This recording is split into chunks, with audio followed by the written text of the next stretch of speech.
국민에 대한 기본적인 자유한국당의 의총이 마쳐질 때까지 정회를 하고자 합니다. 정회를 선포합니다.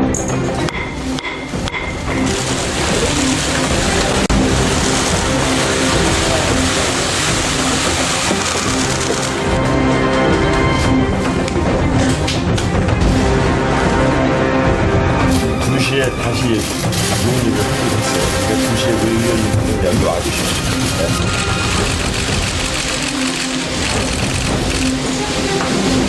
오해 한다고 그러잖아요. 오해 한다 그러니까 혹시 이제 오늘 또 쟁점이 될 만한 것도 한번 또 살펴봤습니다. 네. 오해 됐습니다. 자유한국당 의원님들이 참석하시게 되면 함께 정례를 계속 진행하도록 하겠습니다. 잠시 정회를 선포합니다.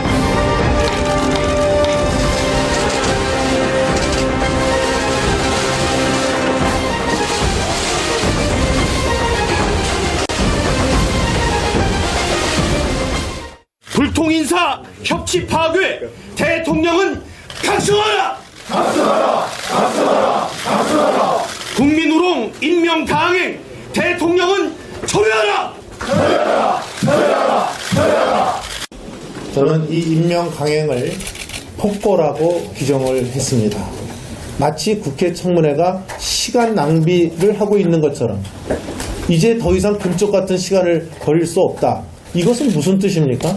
앞으로 많은 청문회가 지금 장관 청문회가 남아져 있는데 이것을 우리가 진실을 밝혀내고 도덕성 잣대에 의해서 검증을 해도 대통령이 20일 지나면 임명해 버린다고 한다면 여러분 저나 여러분이 못하러 이 인사청문회를 할 의미가 있겠습니까? 강경화 후보자에 대해서도 오늘이 지나면 곧 임명할 것 같은 기미를 느끼고 있습니다. 심하게 말하면 고깃덩어리 던져주고 어디 물든지 뜯든지 버리든지 마음대로 해보라는 이러한 자세 빼기는 전 아니라고 봅니다. 저는 이런 사람들을 사전 검증 없이 한 건지 또는 검증을 했어도 국회에서 알아서 해라. 우리는 뭐 조금 지지율이 높으니까 알아서 해라. 이렇게 얘기를 하고 있는 것이 아닌가 생각합니다. 정우택 원내대표는 폭거라고 규정을 하면서 청문회 오전에는 하지를 않았단 말이에요. 근데 오후에는 다시 들어왔고 지금 한국당의 입장은 뭡니까 지금? 저는 이게 그 협치를 그렇게 약속을 했잖아요. 선거 예. 때.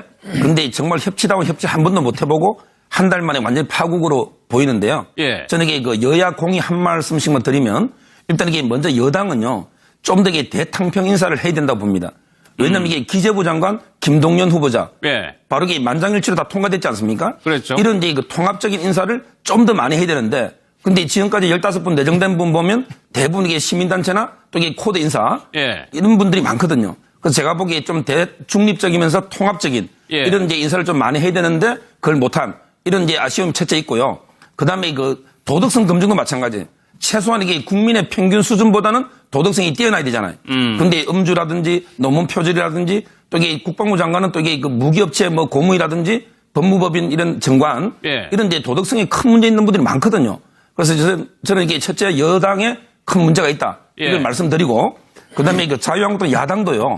저는 이게 야당도 완전히 도저히 안 되는 사람은 이게 비판해야 되지만 예. 무조건 이게 모든 걸 다 비판하는 예를 들어 이게 이낙연 총리 같은 분 이런 예. 분들에게 통과시켜주고 그다음에 그 도저히 안 되는 한두 분 정도 반대했으면 이렇지는 않을 텐데 다안 된다고 무조건 이게 하니까. 모든 장관 다 안 된다 하니 예. 이건 어느 정도 이게 인사권은 좀 인정해줘야 되거든요. 예. 그래서 이게 국민의 지지를 좀 야당도 이게 많이 못 받고 있는 게 바로 이게 무조건 반대를 위한 반대. 이거는 예. 이게 정말 지양돼야 된다 봅니다. 알겠습니다. 전국이 이제 급냉될 수밖에 없는데 이제 청와대에서는 강경화 후보자에 대해서도 임명할 것 같은 분위기예요. 근데 또다시 임명을 한다고 된다면은 야권과의 관계는 더 경색될 수밖에 없는 거잖아요. 그렇죠. 오늘까지가 원래 강경화 외교부 장관 후보자를 오늘까지가 임명 데드라인이거든요. 데드라인인데 안 되면 한 열흘 정도 말미를 줄 수는 있는데 그거 하면은 뭐 다음 주 초나 되겠죠. 예. 근데 이제 문제는 한미 정상회담이 뭐 한 예. 보름 정도밖에 안 남았어요. 그리고 다음 달 초에는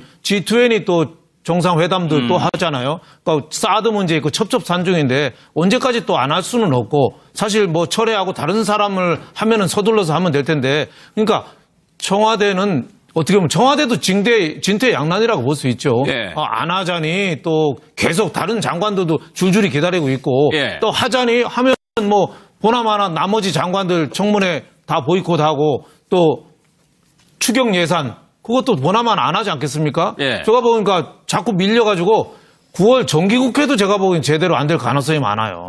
그러니까 우리 청문회에 관한 이 예. 제도를 하면은 제일 안타까운 게 그거예요. 우리나라는 왜 깨끗하고 유능한 사람이 없는가? 예. 또 하나는 여당과 야당이 꼭 연극 공연처럼 배역만 바뀌면서 왜 똑같은 얘기 하나? 아마 정권 교체가 안 됐으면 지금 민주당 의원들이 또 피켓 들고 청문회 이거 다 쫓아내라고 또 얘기할 거예요. 예. 왜 우리는 안 되나? 미국이 가장 큰 위기가 유능한 사람이 공직을 안 맡으려는 게 가장 큰 위기라고 미국 사람들이 그러더라고요. 예. 우리나라는 이게 더 큰 게 아닌가. 청문회에서 멀쩡한 사람도 빨가벗기고 또 그러다 보니까 제가 보기엔 문재인 대통령도 예. 처음에는 좀 참신한 인물들을 총리부터 장관 좀 내놨잖아요. 예. 그러다가 요새는 또 캠프에서 막 쏟아져 내는 거 보니까 어떻게 보면 약간 실망하고 좀 포기한 의사도 있어서 에이 어차피 뭐 누가 가도 저렇게 좋은 소리 못 들을 텐데 그냥 하고 싶은 사람 하자 뭐 이런 의도도 좀 있지 않느냐. 어떻게 보면 국가적으로 봐서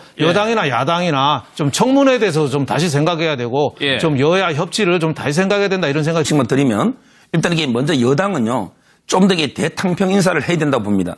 왜냐하면 이게 기재부 장관 김동연 후보자 예. 바로 이게 만장일치로 다 통과됐지 않습니까? 그랬죠. 이런 이제 그 통합적인 인사를 좀 더 많이 해야 되는데 근데 지금까지 15분 내정된 분 보면 대부분 이게 시민단체나 또 이게 코드 인사 예. 이런 분들이 많거든요. 그래서 제가 보기에 좀 대중립적이면서 통합적인 예. 이런 이제 인사를 좀 많이 해야 되는데 그걸 못한 이런 이제 아쉬움이 첫째 있고요. 그 다음에 그 도덕성 검증도 마찬가지. 최소한 이게 국민의 평균 수준보다는 도덕성이 뛰어나야 되잖아요. 근데 음주라든지 논문 표절이라든지 또 이게 국방부 장관은 또 이게 그 무기업체 뭐 고무이라든지 법무법인 이런 정관 예. 이런 이제 도덕성이 큰 문제 있는 분들이 많거든요. 그래서 저는 이게 첫째 여당에 큰 문제가 있다. 이걸 예. 말씀드리고 그다음에 그 자유한국당 야당도요. 저는 이게 야당도 완전히 도저히 안 되는 사람은 이게 비판을 해야 되지만 예. 무조건 이게 모든 걸 다 비판하는 예를 들어 이게 이낙연 총리 잠시 정회를 선포합니다.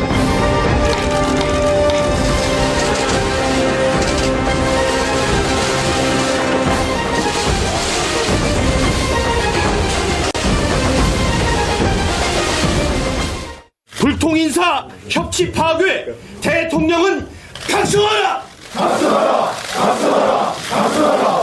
국민우롱 인명 강행 대통령은 철회하라! 철회하라! 철회하라! 철회하라! 저는 이 임명 강행을 폭거라고 규정을 했습니다. 마치 국회 청문회가 시간 낭비를 하고 있는 것처럼 이제 더 이상 금쪽 같은 시간을 버릴 수 없다. 이것은 무슨 뜻입니까? 앞으로 많은 청문회가 지금 장관 청문회가 남아져 있는데 이것을 우리가 진실을 밝혀내고 도덕성 잣대에 의해서 검증을 해도 대통령이 20일 지나면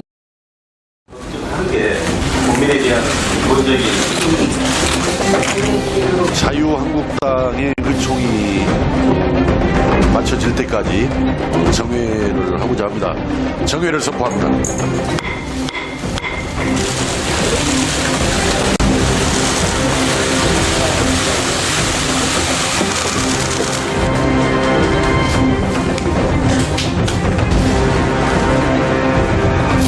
에 다시 논의를 하기로 했어요. 그러니까 2시에 의원님들 여기 와주십시오.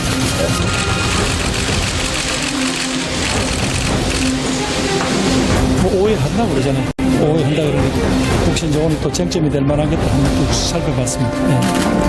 5일 됐습니다. 자유한국당 의원님들이 참석하시게 되면 함께 정례를 계속 진행하도록 하겠습니다. 임명해 버린다고 한다면 여러분 저나 여러분이 못하러 이 인사청문회를 할 의미가 있겠습니까? 강경화 후보자에 대해서도 오늘이 지나면 곧 임명할 것 같은 기미를 느끼고 있습니다. 심하게 말하면 고기 덩어리 던져주고 어디 물든지 뜯든지 버리든지 마음대로 해보라는 이러한 자세 빼기는 저는 아니라고 봅니다.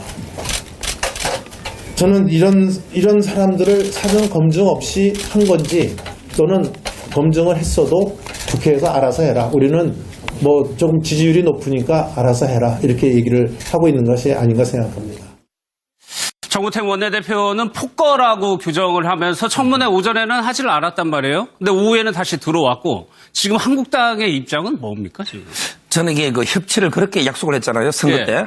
근데 정말 협치다운 협치 한 번도 못 해보고 한 달 만에 완전히 파국으로 보이는데요. 예. 저는 이게 그 여야 공의 한 말씀 같은 분, 이런 예. 분들에게 통과시켜주고, 그 다음에 그 도저히 안 되는 한두 분 정도 반대했으면 이렇지는 않을 텐데, 다안 된다고 무조건 이게 하니까. 모든 장관 다 안 된다 하니, 예. 이건 어느 정도 이게 인사권은 좀 인정해줘야 되거든요. 예. 그래서 이게 국민의 지지를 좀 야당도 이게 많이 못 받고 있는 게 바로 이게 무조건 반대를 위한 반대. 이거는 예. 이게 정말 지양돼야 된다 봅니다. 알겠습니다. 전국이 이제 급냉될 수밖에 없는데 이제 청와대에서는 강경화 후보자에 대해서도 임명할 것 같은 분위기예요. 근데 또다시 임명을 한다고 된다면은 야권과의 관계는 더 경색될 수밖에 없는 거잖아요. 그렇죠. 오늘까지가 원래 강경화 외교부 장관 후보자를 오늘까지가 임명 데드라인이거든요. 데드라인인데 안 되면 한 열흘 정도 말미를 줄 수는 있는데 그거 하면은 뭐 다음 주 초나 되겠죠. 예. 근데 이제 문제는 한미 정상회담이 정상회담 해야 뭐 한 예. 보름 정도밖에 안 남았어요. 그리고 다음 달 초에는